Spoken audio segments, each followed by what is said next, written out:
가장 중요한 사항인데요. 상대방이 양육비 변경 심판 청구를 한 시기가 협의 이혼 신고한 지 2년 이내라면 이것 제기하셔야 됩니다.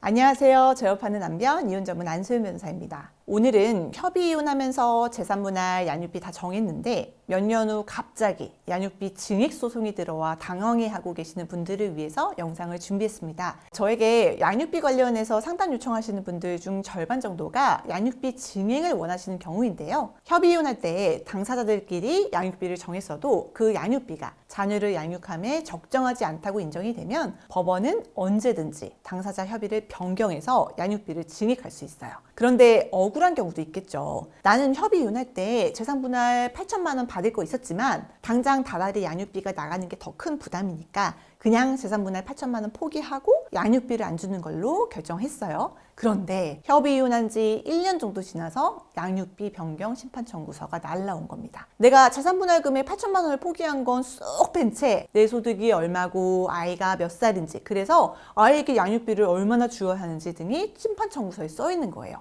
이런 상황이라면 어떻게 대응하셔야 하는 게 좋을까요? 우선 협의이혼 당시 양육비를 정한 경위를 상세하게 설명해야 합니다. 협의이혼 시점에 나와 배우자가 가지고 있던 재산이 무엇이 있었는지, 재산에 대한 기여도가 얼마씩 인정이 됐었는지 등 이혼 소송에서의 재산분할 청구를 다투고 있는 것처럼 상세하게 정리해서 재판부에 제출해야 합니다. 내가 양육비를 안 주거나 낮은 금액만 주기로 한 건 상대방이 일방적으로 나를 배려해 준 것이 아니라 상대방과 내가 서로 주고받을 돈이 있었는데 이걸 간편하게 정리해서 처리한 것 뿐이므로 상대방이 억울하게 양육비를 포기해야 된 게 아니다 라는 사실을 잘 정리해서 주장하는 거예요. 또한 상대방이 협의 이혼한 지 얼마 지나지 않아 양육비 증액을 한 것이라면 이혼 신고와 양육비 변경 심판 청구서가 제출된 기간 사이에 의뢰인의 소득이 증가되었거나 또는 자녀가 성장하여 양육비가 급격히 증액될 다른 사유가 없는 점도 적극적으로 주장하셔야 됩니다. 그리고 가장 중요한 사항인데요. 상대방이 양육비 변경 심판 청구를 한 시기가 협의 이혼 신고한 지 2년 이내라면 이것 제기하셔야 됩니다. 자, 이게 뭐냐면 바로 재산분할 심판 청구 소송입니다.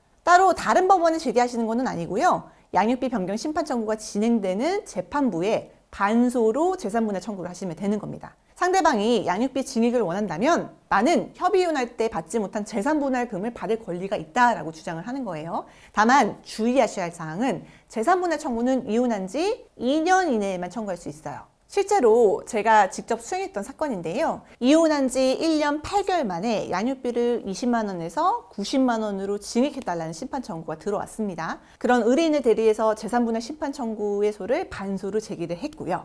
재판 과정에서 이혼 당시의 재산 목록 조회, 기여도 주장 등을 펼친 결과 상대방의 양육비 변경 심판 청구를 기각시켜 상대방의 청구를 100% 방어한 사례가 있었습니다. 의뢰인은 처음 방문 상담하실 때 굉장히 걱정이 많으셨지만 소송 과정에서 실질적으로 의뢰인이 포기한 재산분할 금액이 다액인 점 등이 인정되어서 결과가 나왔을 때 정말 기뻐하셨던 기억이 납니다. 다만 주의하셔야 할 사항은 재산분할 청구는 이혼한 지 2년 이내에만 청구할 수 있다는 겁니다.